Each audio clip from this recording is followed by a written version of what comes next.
Hi there, Sag. I'm sorry. Let me just move this over a bit so that you can see the cards better. Okay. Hi. This is Jo with Crystal Luna. How are you guys doing, Sag?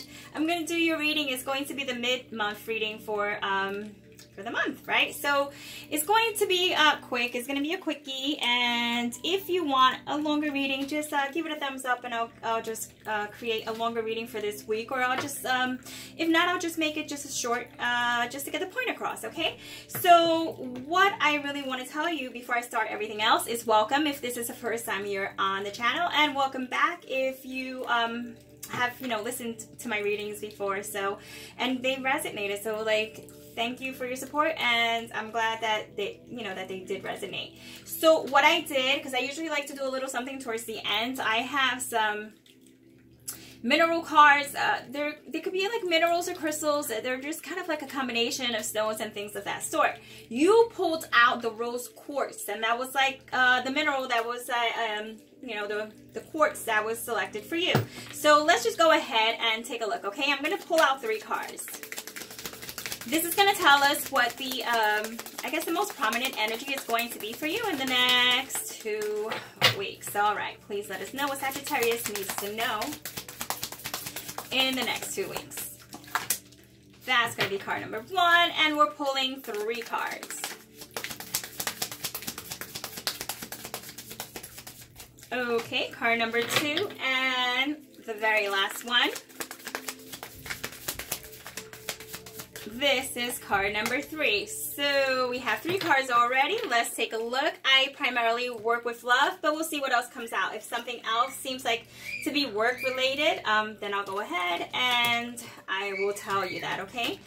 So the very first card that comes out is Judgment. So what we have here is a major arcana. The Judgment really speaks of someone who is not just awakened, Sagittarius, but it's almost like someone who's like realizing, it's like, aha, I get it, getting that second chance, second opportunity, giving someone a second opportunity, or revisiting something that already we thought was dead, right? So here we have a resurrection of something that we thought was dried out, like there was like no life to it. It's almost like saying, but it's not. So really, this is a second opportunity at whatever it may be. So this is almost speaking of, it really just seems like you're going to have someone come back. Okay, or if you're not having someone coming back, it just might be that what you thought was dead in a relationship, in a union, a relationship in general, like a friendship. I mean, someone that you're dating, someone that you want to date is not dead. So, like, keep an eye on that, okay? Keep an eye on that this week. You're going to get a sense of feeling resurrected because of an apology. The next card is the Ten of Swords, which usually is an indication of something that is ending. So, because this ending is almost like saying, okay, so this apology that took place for some of you might not be accepted for the rest. So this is, there's 2 scenarios here. We have an apology, okay, and then an apology that's not accepted with the Ten of Swords. And this could be like also that you're dealing with like air. So that could be a Gemini, it could be an Aquarius or a Libra. So just keep this in mind. And then it moves on to the 8 of Cups. And this is an indication of someone who's kind of like, moving on, but like in a way where it's like not giving things an opportunity. So this is what we're going to do. We're going to give you the scenarios, okay? Here we have an apology or something that was not dead that is going to resurrect, right? Because it's not dead.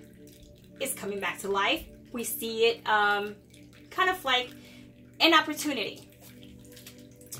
But then it's almost like, for some of you, you might consider, and this isn't for all of you, you may consider putting it to an end. Because I feel like it's the other person who's apologizing. This may be you, okay? But at the end of the day, it just really shows like someone is either apologizing, accepting it, apologizing, ending it, or accepting it and saying, I'm still going to end it, or getting back together, but ultimately is saying, it's kind of not meant to be. So for some of you, you're going to get back together only to put kind of like a cap on it and move on. So this is an indication of someone that's already, like, I feel like it's someone who's already, like, in your life, and this is bound to take place. Or this could be someone who comes into your life briefly, you give it an opportunity, or it could be just that it's a friendship, but then it seems like there could be something more, but then it's just like you just move on. So this seems like there's, you know, there's a couple of scenarios here, because this is only a general, it's not a personal, but it just really seems like something that we thought was dead isn't, but then it kind of dies down again. Okay, but for some of you, and this isn't for all of you, for some of you it's almost like we're shutting this down and there's still potential. When, you know, and it could be that the rest of you is something along the lines of we're shutting it down because, you know, we're just moving on to like another stage, or to someone else, or to another just kind of like, you know, emotional type of love. Just, you know, it's just too much to take, and overall it's too much to kind of like get ourselves lost in it. So some of you are going to give this person a chance. You're going to accept the apology. You're going to say, okay, you know what? It feels like we could make it work. Some of you from the very get, okay, are going to be like, I will think about it. You'll think about it, and then ultimately you decide that, you know, it's either going to end or you feel it's going to end. So if this isn't like a physical ending, it just feels like you're with someone who you feel is likely to end anyway. So, you know, either way here, we're feeling like a sense of repression when it comes to love, because it's like we have it reviving only to end, only to go, or apologies accepted. Excuse me. But then it's just ultimately, you know, we just feel is best. Like a cohesive kind of like, you know, I feel like it's best. Like I don't feel like too much drama behind this. It's almost like you both decide that this is the best thing. And if you're not letting this person go, then what you're doing is you're letting go the emotional attachments that were linked to this person, and you're kind of just moving on. Like you're literally saying, you know, if there was any hurt here, then I'm just moving on emotionally. So there's different ways of seeing this.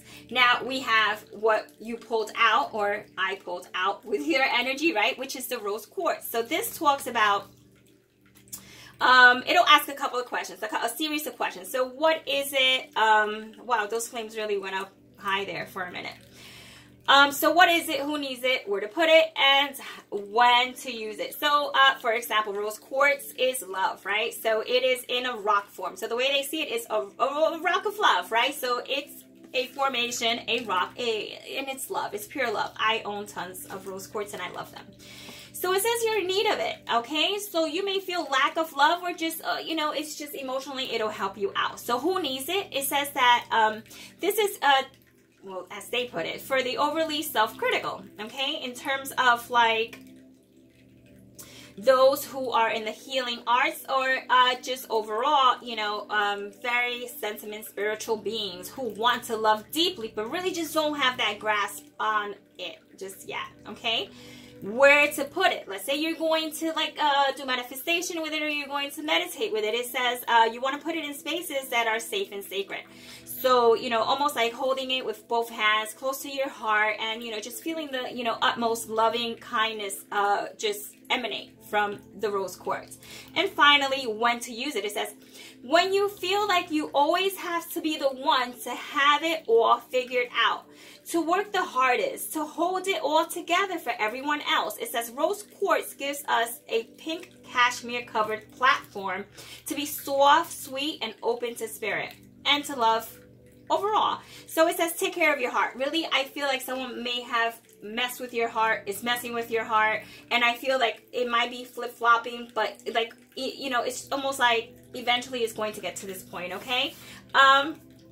Tarot, once again, is subject to change. So let's see. If you want a longer reading, give it a thumbs up. I know that you're interested. It resonated, and we'll see what new storyline you get, or if it continues. I'm not sure, you know, but at the end of the day, there's definitely something here that needs to be looked at, and it has to do with your heart and your kindness and making sure no one takes it for granted. All right, Sagittarius, you guys are awesome, lovable, wonderful, you know, just people in general. Not to say that other signs aren't, but like, you know, I definitely connect with Sag, and yeah, and you guys are just amazing. So, you know, I could see how something like this would play out.